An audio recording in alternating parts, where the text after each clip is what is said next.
There is no reason to apologize for conflict or the way we discuss our conflict. But when we import every other things into the debate, into the discussion, into the argument, that after we've resolved what we call conflict, we have now generated a different tension that might be difficult to resolve. Those are some of the things we apologize for.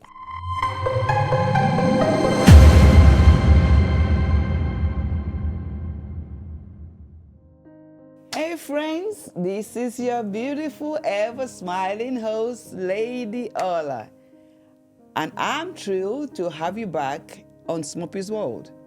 If you're new here, you've come to the right place. Listen, today my guest and I will conclude our discussion of the last episode about healthy relationship conflicts. You can watch the previous episode on my YouTube channel if you have missed it. Maintaining calm during arguments is crucial for effective communication and conflict resolution. Using kind and constructive language rather than hurtful remarks to foster positive dialogue. Avoiding negative terms like "you're such an idiot" or "you're stupid" helps convey your message clearly and strengthens your relationship, leading to healthier discussions. So today, our focus will be apologizing to your partner, teaching you how to construct your words, and repairing your behavioral pattern. Some of us, we do have that. So if you're ready, let's get to it. Let me welcome my guest back, Dr. Vic. Thank you. The man that stole my heart and is still keeping it. Yeah. Thank you for coming back on SMOPPY'S World so that we can finish this second episode. Thanks for having me. I believe people were blessed the last time, and their comments has been very, very, encouraging. And thank you for pouring your wisdom into us and, enlightening us more about this conflict, how we can actually resolve this and how it can actually make our relationship better.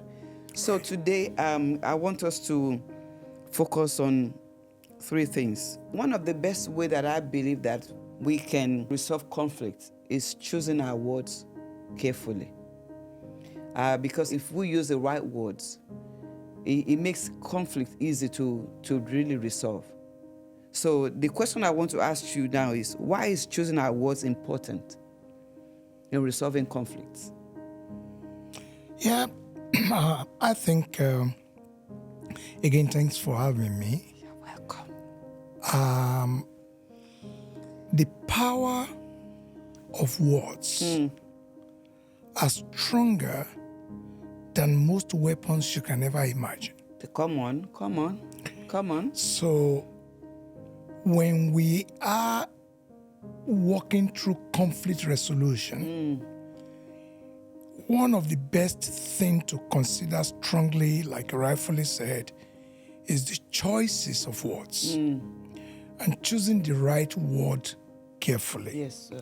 So let's start with the fact that every time you use the word "I disagree" in any conversation of conflict resolution, you are not definitely helping to channel the conversation into a resolution. Yes, sir.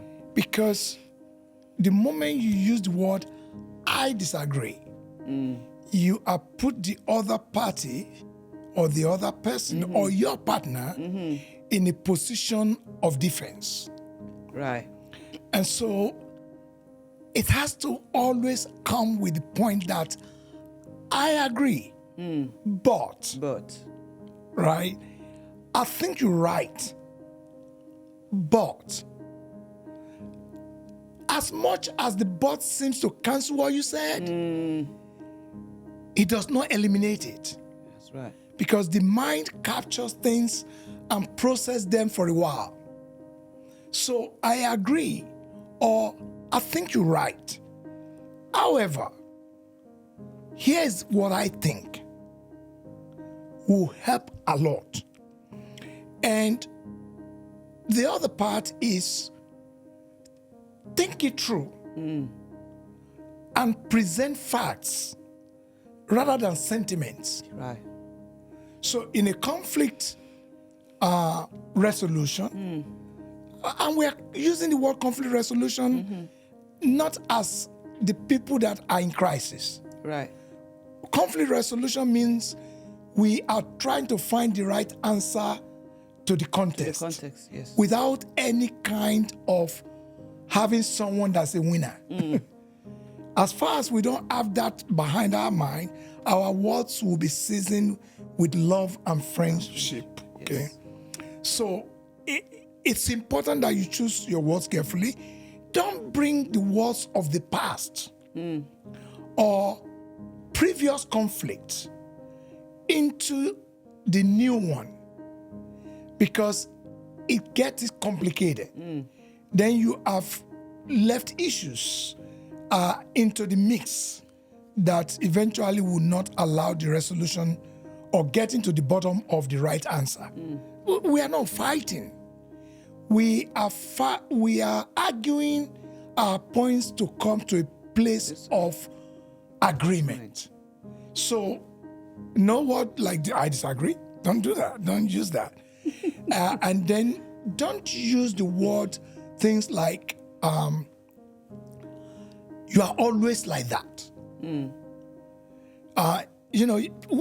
And for you women, you use that as a shut down or shut up kind of words. Okay, can I just jump in there? And you men use the word like, that sounds so dumb. Don't do any of those two. None of those two words are good. When you tell your partner, you are always like that, you are likely going to get him or her into the position of shutting down. That's simply telling him, shut up. Shut up. And don't do that. Trivial conflicts develops into complicated conflicts when we don't resolve them quickly. Yes. And one of the reasons why we don't resolve them quickly is we leave words that the other person is thinking or carrying over for a long time. And there are people, by the nature of coming back to that, they will leave the real main point of discussion and focus on those words. Yes. And you don't want to give that room. So anyone. let's understand that we are arguing to get to a point that make the team stronger. That's what the conflict is all about.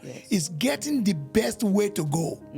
And that is why your conflict should be driven by value. It should be driven by what will bring value to the team or to what we both represent as partners or in relationship. I also think that one of the reasons why people choose to use words that are not very nice in their relationship, especially when they're having conflict, it has to do with emotions, number one. Number two, because they went into that conflict without listening to one another. They didn't go in there to listen to understand. So when you're not listening to understand, when you listen to respond, you're going to respond from what is on the inside of you, which is maybe you've been, he or she has said something that you're waiting to fight back, which means the words that you're going to use you're going to use that word that's going to cut that person so deep. Then we're trying to resolve conflict. There's no way we can resolve that. I'm just throwing that in because I know that for us women, we have very, very sharp mouth. And our words cut so deep. And I've also had to deal with men that their words cut so deep that you ask your question or yourself a question: is this person a woman? But it's a man.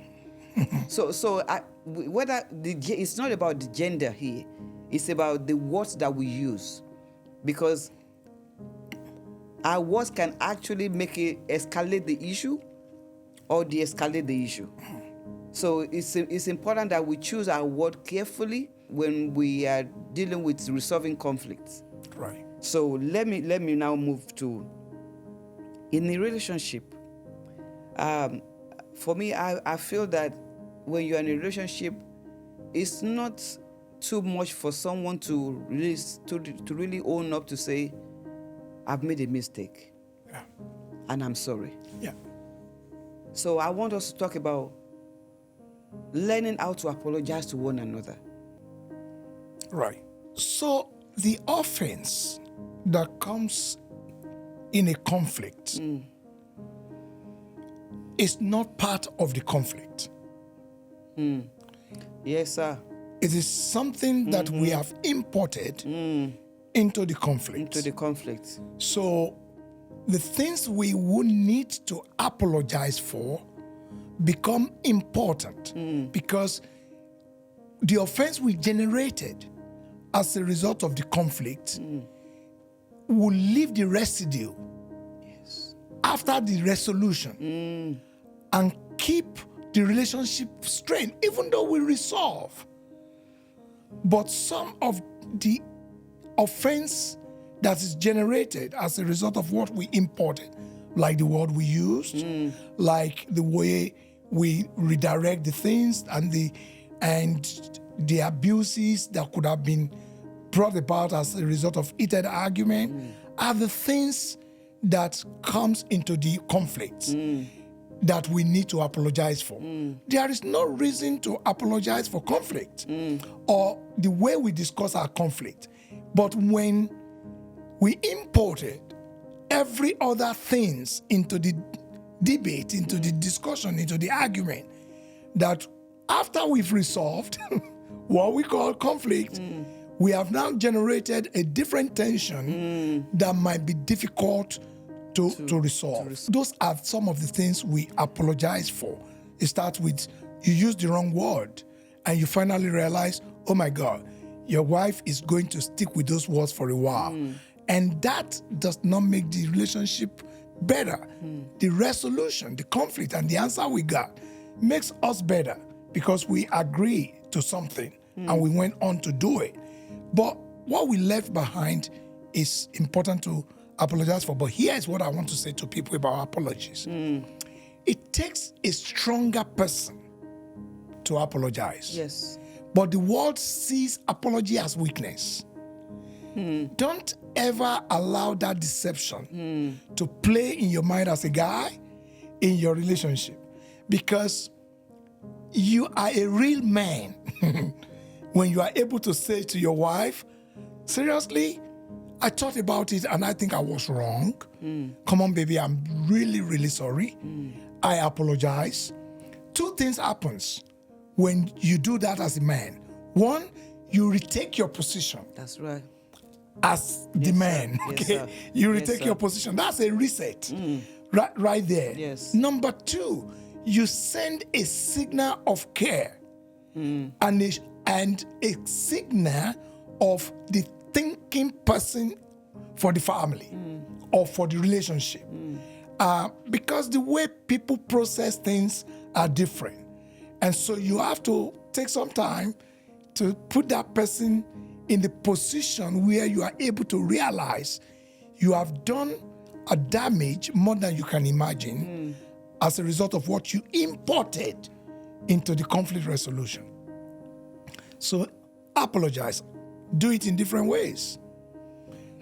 Acknowledge the fact that you have done something that is not right. And you figure it out and you know it's not right and you are sorry about it. That's one. Two, take her out, take her shopping. I know women would love that. Get her some gifts, buy some nice flowers, a nice chocolate, if she's a chocolate lover. Sincerely, I love to order shoes for my wife. And even though she would send it back to the store and said, give me a different size or a different thing. But the truth about it is that we didn't go into a conflict so that we can conflict. Yeah. We have gone into a conflict so that we can be confident. Can I repeat myself? Yes. We've gone into a conflict so that we can be confident. Our confidence comes as a result of the fact that we found a solution and that we are going to do things better. Yes. That is why, in my opinion. And the second thing that we normally need to apologize for is sometimes we are, as men, we impose. You come into the conflict with your mindset on this is the way it's going to go. And you believe it strongly, not because you undermine your wife or your girlfriend, or it's just because you believe it's the right thing to do. But after you have listened well and you realize you were wrong, you've wasted everybody's time with with the argument, right? You should be able to apologize for that on both sides. There's no point to have argued about this. It was that straightforward. We were just playing with emotions. The facts were there. And I'm sorry. That will allow us not to waste each other's time on such conflicts in the future. Why do we have to? I don't like the shirt you're wearing. Okay. Yeah, I understand that. I want to wear the shirt. This is the reason why you shouldn't wear the shirt. This color does not go with the shoe. You should wear this or that. The guy doesn't want you to tell him how to dress. The truth is, his dressing is a reflection. You know what I mean? You know what I mean? So don't turn that to a conflict. Turn that to a sense of she cares or he cares. After all, you can ask your wife, what do you think about the shirt? Is that okay to wear? But some of these trivial things lead to conflict. But when it's resolved, apology will be good. To say, I don't think we should have gone through that. I caused it, and I'm sorry. That's actually very, very good. In a situation where, because everything you said now is tilting towards men, and because there are some women who it doesn't matter how many apologies that they got from their spouse. They have this behavior of holding on to things of the past and the things that they said and the words and all that. How can anyone cross that bridge? Then how do you handle that? I mean, I have a guy right now that is, is going through abuse in the hand of a woman. That he has decided not to say anything in the marriage because every time that he says something, there's always an issue. They can't sit down and resolve any conflicts. So he decided to be quiet and don't say anything. Many times he apologizes for what he didn't even do. What advice can you give to somebody like that about this? Okay, I've apologized, but my partner's still, holding on. So what do we do? Let's take it this way. You and I don't argue that much. No. Okay. But you know that the reason why that is not there is because we are not dealing with crisis. All right? So we don't allow trivial things to generate into any kind of conflict.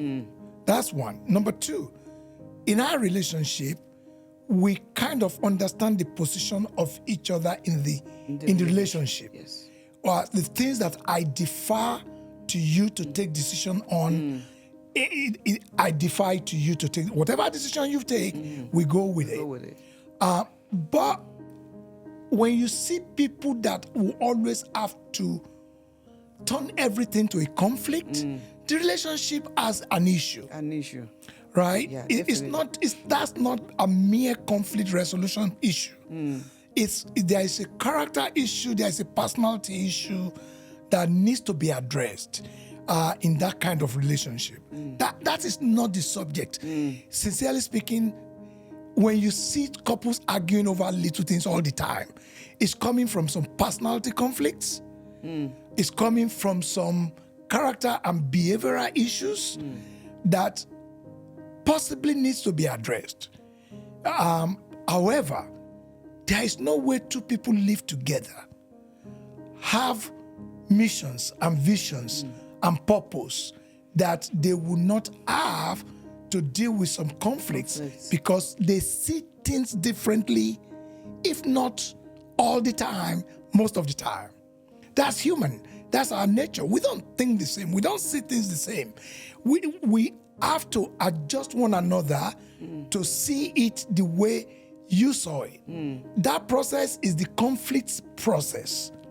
When you are trying to make me see it the way you saw it, and or me trying to make you see it the way I see it, until we come to the place where we see it the same way, that's normal in the relationship. But when every little sentence turns to an argument, when every word is turned over upside down, that is not a conflict. That is a crisis. Crisis. They're dealing with crisis that they can't. That it's difficult to resolve without them coming together. Yeah. Okay. Let's round this up with what I call repair rituals. I kind of threw some in earlier. Yeah. Reconciliation after conflict is essential. It's very, very, to me, I think. So what are the steps that we need to follow to get us back in each other's arms after conflicts? Right. So depending on how the conflict ended, Okay. Every conflict will have a different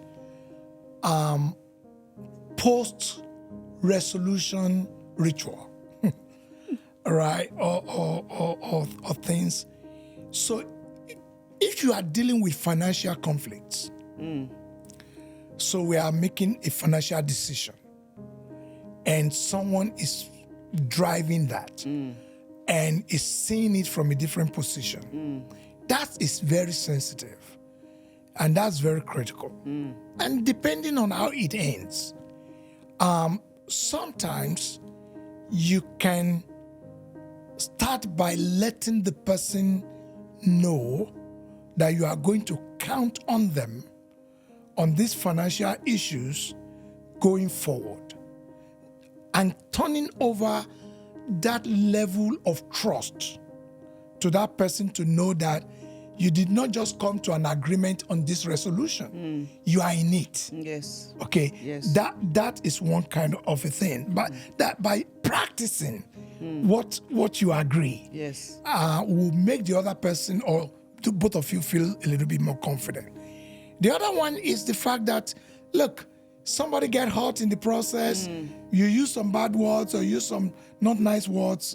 Let's try and not go back to it or bring it up again as much as we can avoid. Right. That will be a good one. Of course, taking each other's out, hanging out and, doing things to just fall back on each other's arms is better. But you have to understand that in place of argument, some people easily move on. Some people linger on it depending on how much damage or imports of what is not part of the conflict that was brought into the process. It's been amazing. Yeah, it I is. feel that we shouldn't stop, but We gotta stop. Thank you so much, Dr. Vic, for coming. Thank you. I love you very, very much. Love you too. And thank you for any time that I knock your door, it's always open. Let me just have my check. You always asking for your check. That's all we have for you today. Even if you're hurt and angry about your partner's actions, try to see things from their perspective during arguments.